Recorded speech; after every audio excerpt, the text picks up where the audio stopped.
Capítulo 24. Nada pode nos separar do amor de Deus. Parágrafo 1. Pergunta: que sentimentos negativos afligem muitas pessoas, incluindo alguns cristãos verdadeiros? Será que Jeová Deus ama você como pessoa? Alguns concordam que Deus ama a humanidade em geral, conforme diz João 3,16, mas pensam: Deus nunca poderia amar a mim como indivíduo. Até mesmo cristãos verdadeiros, vez por outra, têm dúvidas a esse respeito. Um homem desanimado disse: acho muito difícil crer que Deus se importe comigo. Sente dúvidas como essas de vez em quando? Parágrafos 2 e 3. Pergunta: quem deseja que acreditemos que, aos olhos de Jeová, somos inúteis ou que não merecemos ser amados? Como podemos combater essa ideia? O que Satanás mais deseja é fazer-nos acreditar que Jeová Deus não nos ama nem nos dá valor. É verdade que muitas vezes ele seduz as pessoas, apelando para a vaidade e o orgulho. Mas ele também tem prazer em destruir o amor próprio das pessoas mais vulneráveis. Isso se dá, em especial, nestes últimos dias críticos. Muitos hoje são criados em famílias sem afeição natural. Outros têm tratos diários com gente violenta, egoísta e teimosa. 2 Timóteo 3, 1-5. Anos de maus tratos, racismo ou ódio talvez os tenham convencido de que não valem nada e que não merecem ser amados. Se você tiver esses sentimentos negativos no íntimo, não se desespere. Muitos de nós, de vez em quando, somos um pouco duros demais com nós mesmos. Mas lembre-se de que a palavra de Deus serve para endireitar as coisas e demolir as coisas fortemente entrincheiradas. 2 Timóteo 3,16 e 2 Coríntios 10, 4. A Bíblia diz: asseguraremos os nossos corações diante dele, quanto a tudo em que os nossos corações nos possam condenar, porque Deus é maior do que os nossos corações e ele sabe todas as coisas. 1 João 3, 19 e 20. Vamos analisar, então, 4 maneiras em que as Escrituras nos ajudam a assegurar o nosso coração do amor de Jeová. Jeová o considera precioso. Parágrafos 4 e 5. Pergunta: como a ilustração de Jesus sobre os pardais mostra que temos valor aos olhos de Jeová? Primeiro, a Bíblia ensina de forma bem direta que Deus dá valor a cada um de seus servos. Por exemplo, Jesus disse: não se vendem 2 pardais por uma moeda de pequeno valor? Contudo, nem mesmo um deles cairá ao chão sem o conhecimento de vosso Pai. Porém, os próprios cabelos de vossa cabeça estão todos contados. Portanto, não temais. Vós valeis mais do que muitos pardais. Mateus 10, 29 a 31. Vejamos o que essas palavras significavam para os ouvintes de Jesus no primeiro século. Talvez você se pergunte por que alguém compraria um pardal. Acontece que, nos dias de Jesus, o pardal era a ave mais barata vendida como alimento. Note que, com uma moeda de pouco valor, o comprador podia levar 2 pardais. Mais tarde, porém, Jesus declarou que se a pessoa tivesse 2 moedas, poderia comprar não 4 pardais, mas 5. O pássaro extra era acrescentado como se não tivesse nenhum valor. Talvez essas criaturas fossem sem valor aos olhos dos homens, mas como o Criador as encarava. Jesus disse: nem mesmo um deles, nem mesmo o pássaro extra, está esquecido diante de Deus. Lucas 12, 6 e 7. Com isso, começamos a entender o que Jesus queria dizer. Se Jeová dá tanto valor a um único pardal, quanto mais valioso ele deve considerar um ser humano. Como Jesus explicou, Deus sabe de todos os detalhes a nosso respeito. Ora, até os nossos cabelos estão contados. Parágrafo 6. Pergunta: como sabemos que Jesus estava sendo realista quando falou que nossos cabelos estão contados? Nossos cabelos estão contados? Alguns acham essa ilustração de Jesus um pouco fantasiosa. Mas pense na esperança da ressurreição. Jeová deve nos conhecer muito bem para poder nos recriar. Ele nos considera tão valiosos que se lembra de cada detalhe, incluindo nosso código genético, todos os nossos anos de lembranças e as coisas que passamos na vida. Em comparação com isso, contar nossos cabelos, em média a cabeça humana tem uns 100.000 fios, seria uma façanha simples. A nota diz: a Bíblia, vez após vez, relaciona a esperança da ressurreição com a memória de Jeová. O fiel Jó lhe disse: quem dera que me fixasses um limite de tempo e te lembrasses de mim.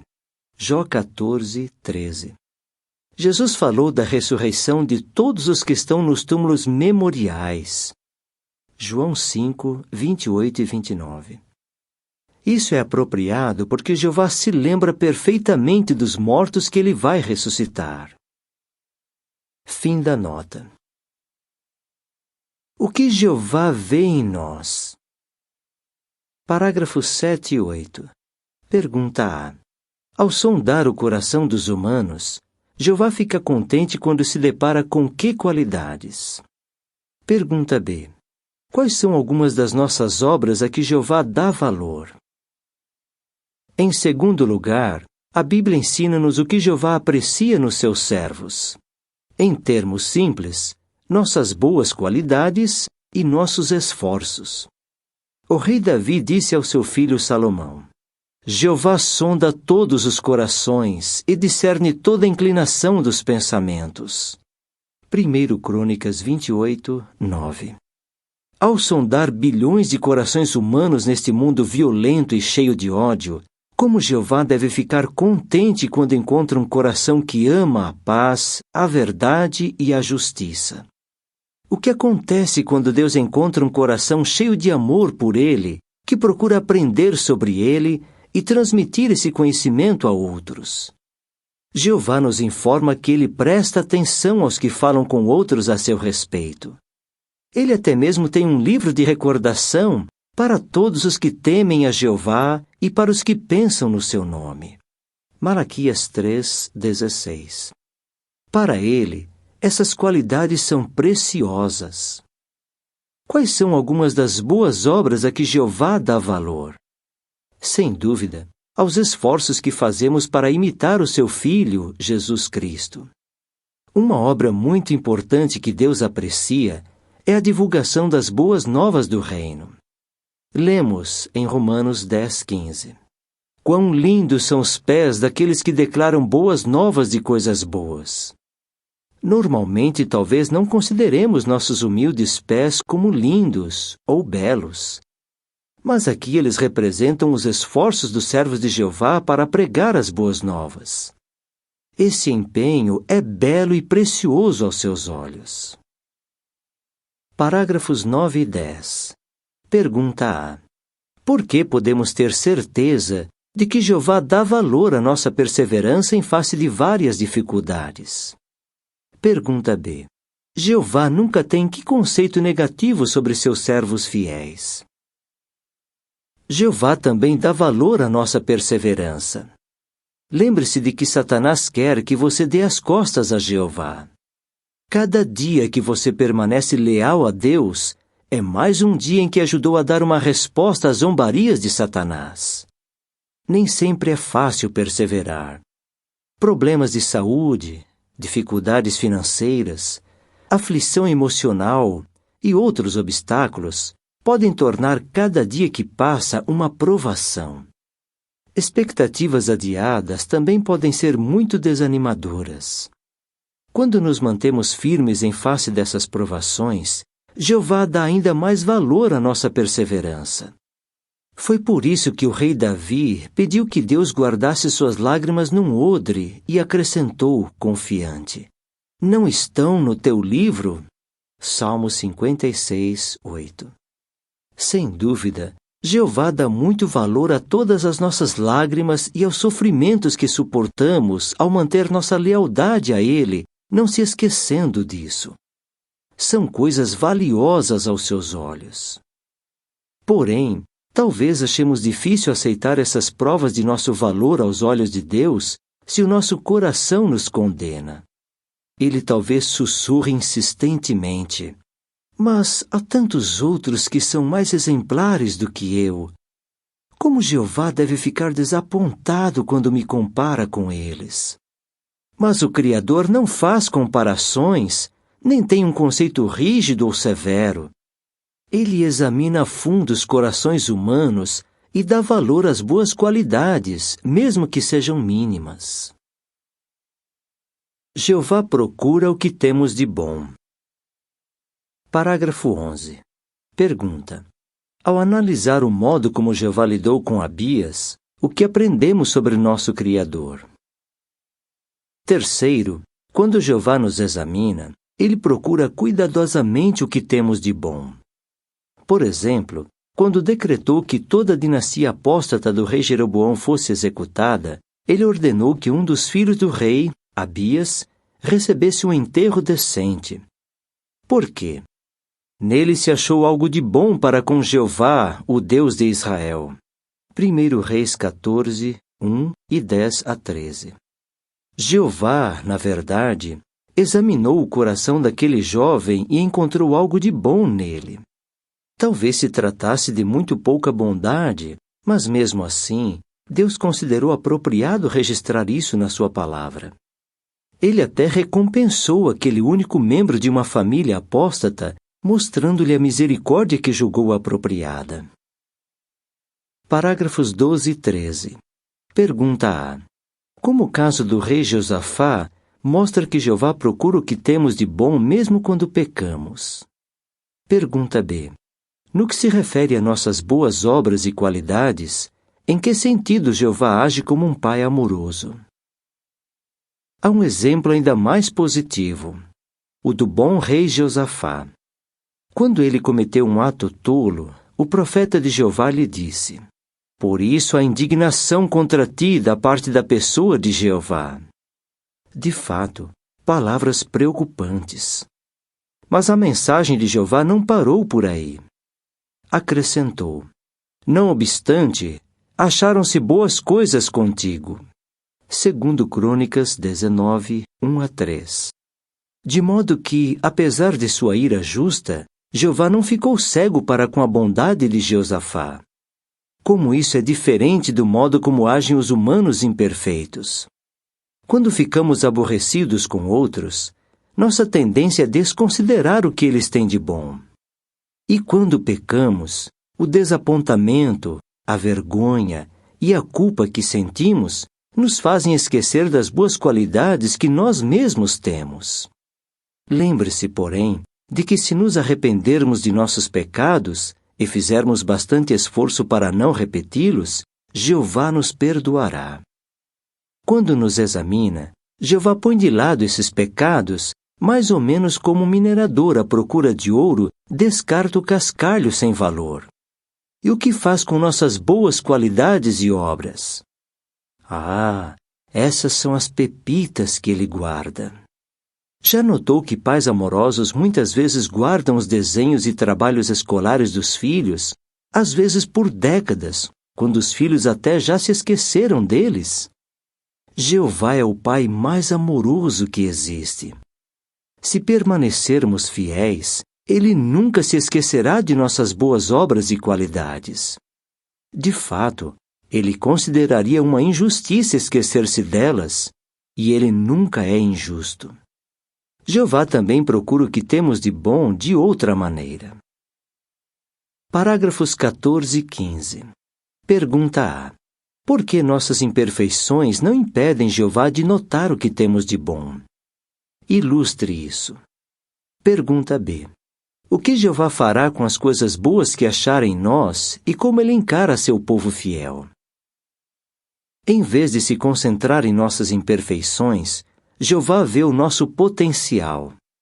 Para ilustrar, os amantes da arte não medem esforços para restaurar pinturas ou outras obras seriamente danificadas. Por exemplo, quando alguém danificou com uma espingarda um esboço de Leonardo da Vinci, avaliado em mais de 30 milhões de dólares, na Galeria Nacional em Londres, ninguém sugeriu que o desenho fosse jogado fora só porque estava danificado. O trabalho de restauração da obra-prima de quase 500 anos começou imediatamente. Por quê? Porque ela era preciosa para os amantes da arte. Será que você não vale mais do que um desenho a giz e carvão? Aos olhos de Deus, sem dúvida vale. Não importa quanto a imperfeição herdada o tenha danificado. Jeová Deus, o perito criador da família humana, fará o que for preciso para restabelecer à perfeição todos os que corresponderem ao seu cuidado amoroso. É evidente que Jeová vê o que cada um de nós tem de bom, mesmo que nós não vejamos isso. E à medida que o servirmos, Ele fará com que aquilo que temos de bom aumente até que, por fim, alcancemos a perfeição.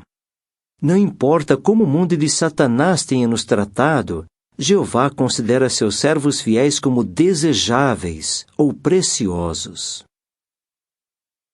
Jeová demonstra seu amor de forma ativa. Parágrafo 16. Pergunta: qual é a maior prova do amor de Jeová por nós e como sabemos que essa dádiva foi feita para nós pessoalmente? Em quarto lugar, Jeová faz muitas coisas para provar seu amor por nós. Sem dúvida, a melhor resposta à mentira satânica de que nós não valemos nada e que não merecemos ser amados é o sacrifício resgatador de Cristo. Nunca se esqueça de que a morte agonizante de Jesus na estaca de tortura e a agonia ainda maior que Jeová teve de suportar, observando a morte de seu filho amado, foram prova do amor deles por nós. Infelizmente, muitas pessoas acham difícil aceitar que essa dádiva foi feita para elas pessoalmente. Sentem-se indignas. Lembre-se, porém, de que o apóstolo Paulo, que havia sido perseguidor dos seguidores de Cristo, escreveu: "O Filho de Deus me amou e se entregou por mim." Gálatas 2, 20. Parágrafo 17. Pergunta: de que maneiras Jeová nos atrai a si mesmo e ao seu Filho? Jeová nos dá provas de seu amor, ajudando cada um de nós a tirar proveito do sacrifício de Cristo, que disse: "Ninguém pode vir a mim, a menos que o Pai, que me enviou, o atraia." João 6, 44. Ou seja, Jeová pessoalmente nos atrai a seu Filho e a esperança de vida eterna. Como? Por meio da pregação, que alcança cada um de nós, e do seu Espírito Santo, que Ele usa para nos ajudar a compreender e aplicar as verdades espirituais, apesar de nossas limitações e imperfeições. Por isso, Jeová pode dizer a nosso respeito o mesmo que disse sobre Israel: "Eu te amei com um amor por tempo indefinido. Por isso é que te atraí com benevolência." Jeremias 31, 3. Parágrafos 18 e 19. Pergunta A: por meio do que sentimos o amor de Jeová por nós de forma mais íntima e o que mostra que Ele cuida dessa atribuição pessoalmente? Pergunta B: como a palavra de Deus nos assegura que Jeová escuta com empatia? É possivelmente por meio do privilégio da oração que sentimos o amor de Jeová de forma mais íntima. A Bíblia convida cada um de nós a orar incessantemente a Deus. 1 Tessalonicenses 5, 17. Ele nos escuta. É até mesmo chamado de ouvinte de oração. Salmo 65, 2. Não delegou essa função a nenhuma outra pessoa, nem mesmo ao seu próprio Filho. Imagine, o Criador do Universo, incentiva-nos a nos dirigir a Ele em oração, com franqueza no falar. E que tipo de ouvinte Ele é? Frio? Apático? Insensível? De modo algum. Jeová demonstra empatia. O que quer dizer essa palavra? Um fiel servo idoso de Jeová disse: a empatia é a sua dor no meu coração. Será que Jeová é mesmo afetado pela nossa dor? A respeito do sofrimento de seu povo, Israel, lemos: durante toda a aflição deles, foi aflitivo para ele. Isaías 63, 9. Jeová não apenas via os problemas deles, ele sofria junto com seu povo. Comprovando quanto ele sente, note essas palavras do próprio Jeová aos seus servos: aquele que toca em vós, toca no globo do meu olho. Zacarias 2, 8. Isso seria muito doloroso. A nota diz: algumas traduções desse texto dão a entender que quem toca no povo de Deus toca no próprio olho, ou no olho de Israel, não no de Deus. Esse erro foi introduzido por escribas que consideravam esse trecho irreverente e, por isso, o corrigiram. Esse esforço mal direcionado obscureceu a intensidade da empatia pessoal de Jeová. Fim da nota. De fato, Jeová compartilha a nossa dor. Quando sofremos, Ele sofre junto. Parágrafo 20. Pergunta: se quisermos obedecer ao conselho de Romanos 12, 3, que raciocínio desequilibrado deveremos evitar? Naturalmente, nenhum cristão equilibrado usaria essa evidência do amor e da estima de Deus como desculpa para demonstrar orgulho ou egoísmo. O apóstolo Paulo escreveu: por intermédio da benignidade merecida que me foi dada, digo a cada um aí entre vós, que não pense mais de si mesmo do que é necessário pensar, mas que pense de modo a ter bom juízo, cada um conforme Deus lhe distribuiu uma medida de fé. Romanos 12, 3.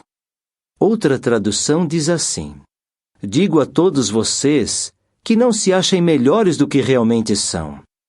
Pelo contrário, pensem com humildade a respeito de vocês mesmos. Bíblia na linguagem de hoje. Assim, ao passo que desfrutamos do amor de nosso Pai Celestial, devemos ser ajuizados e lembrar-nos de que o amor de Deus é imerecido. Parágrafo 21. Pergunta: que mentiras satânicas devemos continuar a rejeitar e que verdade divina nos ajudará a nos assegurarmos, de coração, que Jeová nos ama? Façamos tudo ao nosso alcance para rejeitar todas as mentiras de Satanás, incluindo a de que não valemos nada e que não merecemos ser amados. Se por causa daquilo que passou na vida você se considera um obstáculo tão grande que nem mesmo o amor imenso de Deus pode superar, ou pensa que suas boas obras são insignificantes demais para serem notadas mesmo pelos olhos dele, que observam tudo, ou acha seus pecados graves demais para serem cobertos mesmo pela morte do Filho precioso dele, então lhe ensinaram uma mentira. Rejeite de todo o coração mentiras como essas. Que a verdade expressa nas palavras inspiradas do apóstolo Paulo nos ajude a nos assegurarmos, de coração, que Jeová nos ama. Ele disse em Romanos 8, 38 e 39: estou convencido de que nem a morte, nem a vida, nem anjos, nem governos, nem coisas presentes, nem coisas por vir, nem poderes, nem altura, nem profundidade, nem qualquer outra criação será capaz de nos separar do amor de Deus, que está em Cristo Jesus, nosso Senhor. Perguntas para a meditação. Salmo 139, 1 a 24. Como as palavras inspiradas do rei Davi mostram que Jeová está muito interessado em nós, como pessoas. Isaías 43, 3, 4 e 10 a 13. Como Jeová se sente em relação aos que o servem como suas testemunhas e como esses sentimentos são expressos em ações. Romanos 5, 6 a 8. Por que podemos ter certeza de que nossa condição imperfeita não impede que o amor de Jeová nos alcance e nos beneficie? Judas 17 a 25. Como podemos nos manter no amor de Deus? Que influências tornam difícil fazermos isso?